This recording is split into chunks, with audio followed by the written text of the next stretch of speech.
ভেজে নেব। তার থেকে বেশি কিন্তু চিংড়ি মাছগুলোকে ভাজবেন না, নইলে চিংড়ি মাছগুলো শক্ত আর চুই হয়ে যাবে।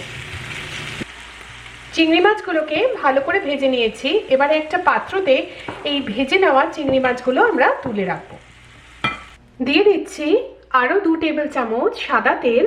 তেলটাকে ভালো করে গরম করে নেব। তেলটা গরম হয়ে গেছে, এর মধ্যে দিয়ে দিচ্ছি 1 চা চামচ গোটা জিরে, তার সাথে আমি দেব 2টো শুকনো লঙ্কা আর দিচ্ছি 2টো তেজপাতা। এই ফোড়নটাকে এবারে আমরা 20-30 সেকেন্ড একটু ভেজে নেব। দিয়ে দিচ্ছি 1 ইঞ্চ আদা, যেটা গ্রেট করে নিয়েছি। আদাটাকে 1-2 মিনিট মিডিয়াম লো আঁচে একটু ভেজে নেব। দিয়ে দিচ্ছি 2টো মাঝারি সাইজের টমেটো, এটা টোটাল 240 গ্রাম, আমি একদম ছোট কুচি করে কেটে নিয়েছি।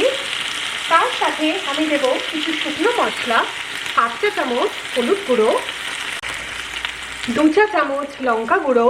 লঙ্কা গুঁড়োটা আপনারা আপনাদের ঝালের প্রেফারেন্স অনুযায়ী দেবেন। 2 চা চামচ ধনে গুঁড়ো আর দিচ্ছি 1 চা চামচ জিরে গুঁড়ো। তার সাথে আমি দিচ্ছি নুন স্বাদ মতো।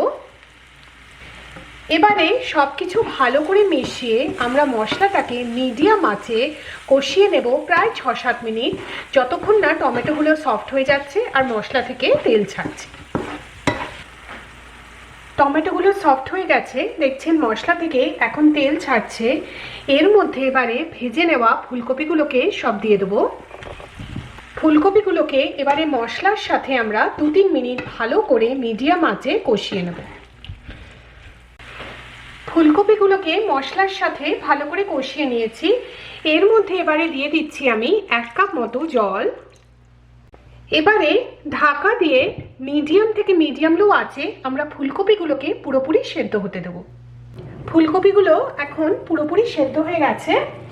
এর মধ্যে এবারে আমরা ভেজে নেওয়া চিংড়ি মাছগুলোকে সব দিয়ে দেবো।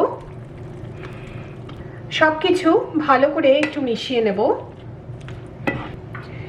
এর মধ্যে এবারে দিয়ে দিচ্ছি বেশ কিছু ধনেপাতা কুচি আর দিচ্ছি 3টে কাঁচা লঙ্কা, ফ্লেভারের জন্য দিলাম আমি। এবারে ঢাকা দিয়ে মিডিয়াম লো আছে আমরা এই চিংড়ি মাছটাকে আরও 2-3 মিনিট একটু রান্না হতে দেবো। আমাদের ফুলকপি দিয়ে চিংড়ি মাছ একদম তৈরি। দারুণ একটি টেস্টি চিংড়ি মাছের রেসিপি। শীতকালে ফুলকপি দিয়ে এই চিংড়ি মাছ কিন্তু একবার ডেফিনেটলি বানাবেন। আমার চ্যানেল ভালো লাগলে সাবস্ক্রাইব একবার নিশ্চয়ই করবেন। আমার চ্যানেল দেখার জন্য আপনাদের অনেক অনেক ধন্যবাদ।